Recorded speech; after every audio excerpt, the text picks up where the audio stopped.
Hi everyone, welcome to my channel. నేను మీ మౌనికా జయరామ్. ఎలా ఉన్నారు అందరూ? బాగున్నారా? మేమైతే చాలా బాగున్నాం. ఇక మార్నింగే వ్లాగ్ అయితే స్టార్ట్ చేశాను. యాక్చువల్గా పాప సర్లాక్ అయిపోయింది అనమాట, అందుకని చెప్పి ఇంకా సర్లాక్ చేస్తున్నాను.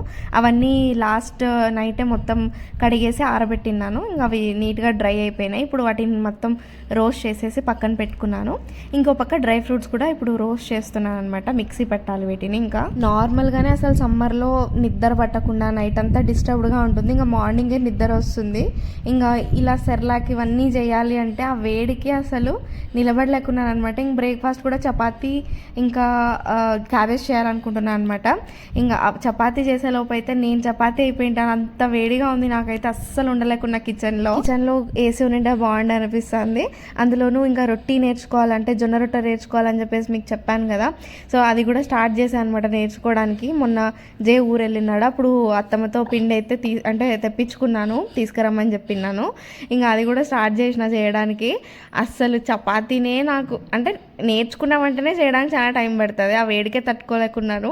ఇదేమో కొంచెం నిదానంగా చేస్తుంటా కాబట్టి చాలా టైం పట్టేస్తుంది. నాకైతే చుక్కలు కనిపిస్తున్నాయి అనమాట ఇంకా అవన్నీ వంట చేసేసరికి. సమ్మర్లో ఇప్పుడే ఇలా ఉంది, ఇంకా నెక్స్ట్ మంత్ మేలో అసలు ఎలా ఉండబోతుందో నేనైతే అస్సలు ఎక్స్పెక్ట్ చేయలేకున్నా. నైట్ 12:30-1 అవుతుంది. నాకు అస్సలు నిద్ర పట్టట్లేదు వేడికి. ఇంకా మార్నింగే కొంచెం బెటర్గా అనిపిస్తుంది, మార్నింగ్ నిద్ర వస్తుంది. కానీ ఇంకా ఒక పక్క పనులు అన్నీ పిలుస్తూ ఉంటాయన్నమాట, ఇంక నిద్రపోలేము. ఇంకా ఆఫ్టర్నూన్ టైంలో అయితే ఎప్పుడు అంటే వర్క్ అంటే మధ్యలో ఆఫ్టర్నూన్ లంచ్కి అట్లా లేచింటా కదా, లంచ్ అంతా అయిపోయాక మళ్ళీ వర్క్ స్టార్ట్ చేసినప్పుడు ఇంకా ఫుల్గా నిద్ర వచ్చేది. ఈ మధ్య అస్సలు రావట్లేదు అలాగా. అంటే వేడిగా అసలు కూర్చోలేకున్నాను, ఇంకా వర్క్ దగ్గర కూడా కూర్చోలేకున్నాను, అంత వేడిగా అనిపిస్తుంది నాకు. మీ ప్లేసెస్లో ఎలా ఉన్నాయి ఎండలు, వేడి? అండ్ మీ ఊరు పేర్లు కూడా నాకు కామెంట్ సెక్షన్లో చెప్పండి. సో నాకు అంటే నా వీడియోస్ ఎక్కడెక్కడ చూస్తున్నారు, ఎక్కడి వరకు వెళ్తున్నారు అనేది నాకు ఒక ఐడియా వస్తుంది. సో మర్చిపోకండి. ఇంకా ఖుషి విషయానికి వస్తే మార్నింగ్ నుంచి ఎన్నిసార్లు స్నానం చేస్తుందో.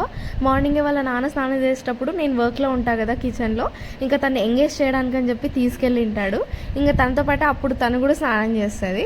అంటే కొంచెం అట్లా అంటే తను హాట్ వాటర్ ఏం చేయడం అనమాట, సమ్మర్ కాబట్టి కోల్డ్ వాటర్తో చేస్తుంటాడు కాబట్టి ఈమె కూడా అక్కడికి వెళ్ళి ఆడుకుంటూ ఈమె కూడా ఒకసారి స్నానం చేస్తుంది.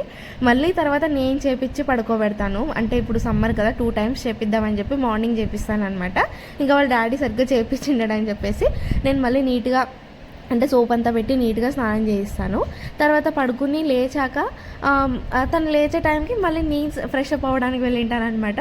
అంటే సమ్మర్ కాబట్టి సాయంత్రం అంటే వర్క్ అయిపోయేంత వరకు ఉండలేకున్నాను వేడికి. ఇంకా ఆఫ్టర్నూన్ వంట అయిపోతేనే ఫస్ట్ వెళ్ళి స్నానం చేసేస్తానమాట. ఇంకా నేను అట్లా స్నానం చేయడానికి వెళ్ళినప్పుడు కరెక్ట్ టైంకి లేస్తుంది. ఒక 1 week అయింది అలానే చేస్తుంది. ఇంకా అప్పుడు లేచినప్పుడు మళ్ళీ తన్ని తీసుకెళ్ళి నాతో పాటే మళ్ళీ స్నానం చేయిస్తున్నాను అనమాట.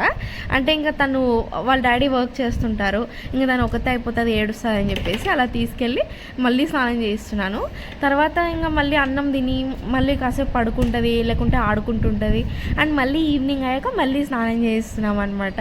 ఇంకా అలాగా ఒక 3 times మినిమం స్నానం చేస్తుంది ఖుషి. ఇంకా అంటే కోల్డ్ వాటర్తోనే చేపిస్తున్నాము, తనకు కూడా కొంచెం రిలాక్స్గా ఉంటుంది కదా, వేడి ఎక్కువైందని చెప్పేసి అలా చేస్తున్నాము. అండ్ డ్రెస్ కూడా తనకి ఎక్కువ అంటే ఫ్రాక్స్ అట్లా ఏం వేయట్లేదు, జస్ట్ ఒక టీ-షర్ట్ వేసేసి వదిలేస్తున్నాను అనమాట. ఇంకా మీకు ఆల్రెడీ చెప్పానో లేదో వ్లాగ్స్లో డైపర్ కూడా మానేసాను తనకి వేయడము. నైట్ టైమ్స్ ఒక్కటే వేస్తా అండి, ఇన్ని రోజులు వేస్తా అంటుంది కానీ ఇప్పుడు నైట్ టైం కూడా వేయట్లేదు, అలానే పడుకోబెడుతున్నాను. మెయిన్గా ఏంటంటే తను నైట్ టైం ఎక్కువగా వాష్రూమ్ చెయ్యదనమాట. ఇంకా పార్టీ అదంతా అయితే డే టైమే చేస్తుంది, నైట్ టైం అస్సలు చేయదు. అందుకని చెప్పి ఇంకా వద్దులే, తను పార్టీ చేస్తేనే కదా ఎక్కువ డిస్టర్బ్ అవుతుంది స్లీప్. ఓన్లీ వాష్రూమ్ అయితే ఏం అవ్వదులే, కింద మ్యాట్ వేసేసి దాని మీద బెడ్షీట్ వేసేద్దాం అన్నట్టుగా తనకి డైపరే వేయట్లేదు. ఓన్లీ వన్స్ ఆర్ రేర్ కేసెస్లో 2 అంతే తను వాష్రూమ్ చేసేది నైట్ టైమ్స్.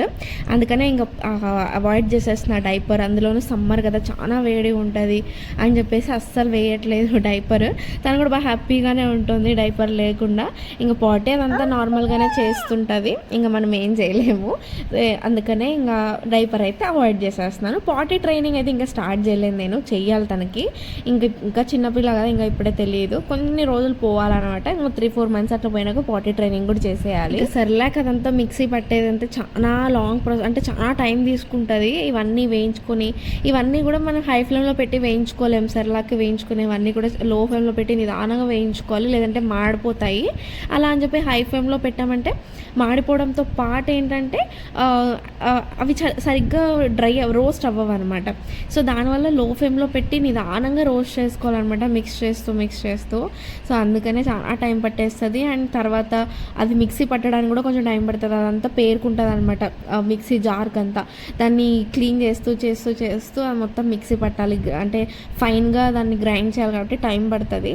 ఇంకా సెర్లాక్ చేసేసి చపాతీ క్యాబేజ్ చేసుకొని తినేసాము. ఆఫ్టర్నూన్ కూడా క్యాబేజే ఉండింది. ఇంకా రైస్ ఒకటే పెట్టుకొని అది కూడా తినేసామన్నమాట. ఇంకా నైట్కి కూడా నేను కర్డ్ రైస్ తినేసాము. ఇంకా ఎక్కువ పెద్దగా ఏం తినాలనిపించలేదు మాకు మీల్స్. సో కర్డ్ రైస్ తినేసాము. యాక్చువల్గా బయటికి వెళ్దామని అనుకున్నాం అనమాట ఈవినింగ్. నేను అనుకున్నాను లేండి, జైకి చెప్పిండలేదు నేను. నాది కొంచెం వర్క్ అర్లీగా ఫినిష్ అయింది. ఇంకా వంట కూడా క్యాబేజ్ కొంచెం ఉండింది. ఇంకా కర్డ్ రైస్ పెట్టేద్దాంలే అని ఫిక్స్ అయిపోయినాను నేను ఆఫ్టర్నూన్ లంచ్ తర్వాత. సో అందుకని ఎలాగో కర్డ్ రైస్ కదా, అలా బయటికి వెళ్ళొద్దాము, బోర్గా ఉంది ఇంట్లో అని చెప్పేసి అనుకున్నాను. అండ్ ఇంట్లో కొన్ని మినిమం సరుకులు అయిపోయినాయి అనమాట. అవి కూడా తెచ్చుకుందాం అనేసి, అంటే మొన్న మొత్తం కిచెన్ అంటే రీసెట్ చేశా కదా, సో అప్పుడు కొన్ని అయిపోయినాయి అనమాట. అవి లిస్ట్ అవుట్ చేశాను, అవి తెచ్చుకుందామని అనుకున్నాను. కానీ ఏమో లేదు, ఈరోజు కొంచెం టయర్డ్గా ఉంది, రేపు అట్లా వెళ్దాము. అండ్ తర్వాత వర్క్ కూడా ఉంది నాకు, అంటే వర్క్ అవర్స్ తర్వాత కూడా ఏదో వర్క్ చేసుకోవాలి, కొంచెం వర్క్ పెండింగ్ ఉండిపోయింది అన్నాడు. సరేలే అని చెప్పేసి ఇంకా క్యాన్సిల్ అయింది ప్లాన్. నేనేమో బయటకు వెళ్ళాలని చెప్పి ఇప్పుడు రెడీ అవుతున్నా. నాకు ఇంకా అప్పుడు తెలియదు అనమాట, జైన్ అడిగినలేదు నేను.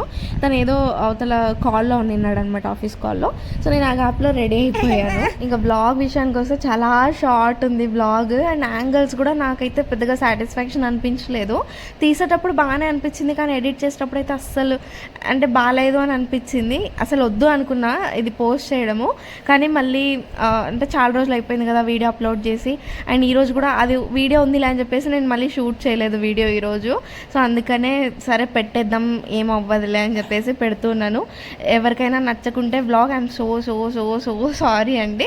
నెక్స్ట్ వీడియో ఖచ్చితంగా మీకు నచ్చేలాగా, నేను ఎప్పుడు పెట్టేలాగా బ్లాగ్ అయితే షూట్ చేసి పెడతాను. నేనైతే ఇంకా బయటికి వెళ్తామనే ఆనందంలో తెగ రెడీ అయిపోతున్నాను అనమాట. సమ్మర్ స్టార్ట్ అయినప్పటి నుంచి అయితే అసలు బయటికి ఎక్కడికి వెళ్ళట్లేదు, చాలా వరకు తగ్గించేసాము. లేదంటే అట్లా ఈవినింగ్ బయటికి వెళ్ళి రావడం, అలా కొంచెం రిలాక్స్ అయ్యి వస్తూ ఉంటుంది. కానీ ఈ మధ్య అస్సలు కుదరట్లేదు. ఇంకా ఇంట్లోనే ఉంటున్నాను, అంటే ఇంట్లో ఫ్యాన్ వేసుకొని చల్లగా ఉండబుద్ధి అవుతుంది అనమాట, అసలు బయటికి వెళ్ళబుద్ధి అవుతలేదు.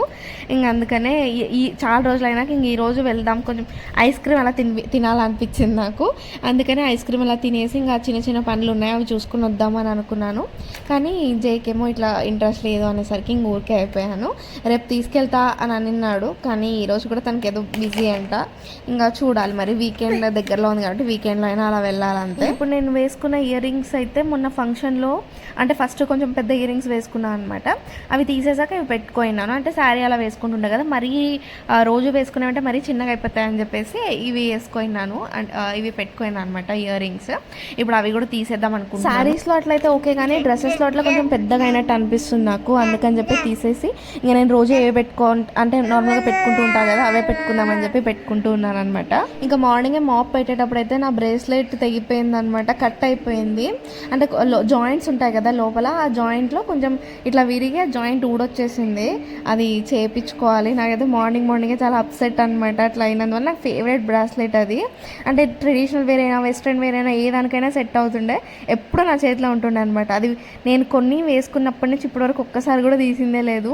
ఒక్క పాపకి అంటే సి సెక్షన్ కదా నాది, సో ఆ టైంలో తీసానే తప్ప ఇంకా ఎప్పుడు తీయలేదు దాన్ని. నాకైతే చాలా బాధ వేసింది మార్నింగే. ఇంకా అది కూడా చేయించుకోవాలి, ఎప్పుడు చేయించుకుంటానో మరి. సో మీన్ వైల్ నాకంటే ఆ చేతికి బ్రేస్లెట్ వేసుకొని ఇప్పుడు ఒకేసారి అది లేనందుకు చెయ్యంతా ఒకలాగా అంటే బోసిపోయినట్టు అనిపిస్తుంది అనమాట. సో అందుకే మా అన్నయ్య లాస్ట్ కాకుండా అవతల రాఖీ పండగకి గిఫ్ట్ ఇచ్చినాడు అనమాట మా వినోద్ అన్నయ్య. బ్రేస్లెట్ సిల్వర్ది ఇచ్చిన్నారు. వదిన అన్నయ్య ఇద్దరు కలిసి సెలెక్ట్ చేసి మరి తెచ్చిచ్చిన్నారు. దానికి ఇప్పుడు టైం కలిసి వచ్చిందనమాట. ఇంక ఇప్పుడు దాన్నే వేసుకుంటున్నాను. ఇంకా చూస్తా ఇది కొన్ని రోజులు వేసుకుందాం అంటే తెచ్చినప్పటి నుంచి అసలు వేసుకోలేదు దీన్ని, ఇప్పుడే ఫస్ట్ టైం వేసుకోవడము. ఇంకా అది చేయించుకొని వచ్చేంత వరకు కాకుండా కొంచెం లాంగ్ టైమే దీన్ని వాడదామని అయితే అనుకుంటున్నాను అనమాట. చాలామంది ఇలా సిల్వర్ జ్యువెలరీస్ కూడా ట్రెండ్ అవుతున్నాయి కదా, చాలామంది వేసుకుంటున్నారు, నల్ల పూసలు ఇవన్నీ కూడా సిల్వర్లో ట్రై చేస్తూ ఉన్నారు. సో అందుకని ఇంకా మా అన్నయ్య అప్పుడే పాపం గ్రహించినట్టున్నాడు ఇవన్నీ ట్రెండ్ అవుతాయని. నాకు అప్పట్లోనే అంటే 2 years బ్యాకే ఇచ్చినాడు. ఇంక ఇప్పుడు వేసుకుంటున్నాను, కొన్ని రోజులు ఇదే పెట్టుకుందామని అనుకుంటున్నాను అనమాట. చాలా బాగుంది డిజైన్ అదంతా. అయితే నాకు ఎవరైనా గిఫ్ట్ ఇచ్చారంటే మాత్రం దాన్ని అస్సలు పోగొట్టుకోకుండా చాలా జాగ్రత్తగా కాపాడుకొని వస్తానమాట. నాకు అట్లా చాలా ఇష్టం గిఫ్ట్స్ అంటే. వేసుకుంటే అది ఎక్కడ అరిగిపోతుంది అని చెప్పి నేను ఎన్ని రోజులు వేసుకోలేదు. ఇంక ఇప్పుడు దానికి టైం వచ్చినట్టుంది, అందుకనే ఇంకా వేసుకుంటున్నాను. బ్రేస్లెట్ ఎలా ఉంది, బాగుందా, నా చేతికి ఎలా కనిపిస్తుంది అనేది కూడా నా కామెంట్ సెక్షన్లో చెప్పండి, నేను చూపిస్తాను నెక్స్ట్ క్లిప్లో. అండ్ ఇంకో అప్డేట్ ఏంటంటే మా వినోద్ అనే వాళ్ళ వైఫ్ది మొన్ననే శ్రీమంతం జరిగింది. దానికి మేము వెళ్ళలేకపోయాం బికాజ్ ఆఫ్ ఖుషి హెల్త్ అనమాట. తనకు అంటే ఫుల్ కాఫ్ కోల్డ్ అయిందని చెప్పా కదా లాస్ట్ వీడియోలో. సో అందుకనే వెళ్ళలేకపోయాము. కంగ్రాచులేషన్స్ అన్నయ్య అండ్ వదిన, రాలేకపోయాం. I'm so sorry. వచ్చింటే మీది కూడా వ్లాగ్ షూట్ చేసిందను, మీకు కూడా ఒక మంచి మెమరీ ఉండేది, నాకు కూడా ఒక మంచి మెమరీ ఉండేది. బట్ మిస్ అయిపోయాము. అయినా పర్లేదు, నా మేనల్లుడు మేనకోడలో పుట్టాకైతే ఖచ్చితంగా వస్తాను. డెలివరీ కూడా పెద్దగా దూరం ఏం లేదు, తనకి ఇప్పుడు 9 months ఆల్రెడీ. సో ఇంకొక 15-20 daysలో డెలివరీ అయిపోతుంది. ఐఎమ్ ఈగర్లీ వెయిటింగ్ అనమాట, అల్లుడా కొడలా అని చెప్పేసి. ఎవరైనా సరే we will be happy. But ఎక్కడో ఒక చోట మా అన్నయ్యకి అయితే కూతురే కావాలంట. అంటే ఇవాన్షిని చూసి చూసి అంటుంటాడు అనమాట, నాకు కూడా ఇలా మంచి బిడ్డ పుడితే చాలు అని చెప్పేసి. సో చూద్దాం. మీరందరూ కూడా మా వదినని బేబీని బ్లెస్ చేయండి, బేబీ సేఫ్గా బయటికి రావాలి, వదిన హెల్త్ అంతా కూడా మంచిగా ఉండాలి అని చెప్పేసి. సో ఇదండి వాటి బ్లాగ్. నచ్చినట్టయితే లైక్ చేసి షేర్ చేసి సబ్స్క్రైబ్ చేసుకోండి. ఇంకొక వీడియోతో మళ్ళీ కలుద్దాం. Until then stay tuned. Thank you for watching. Bye.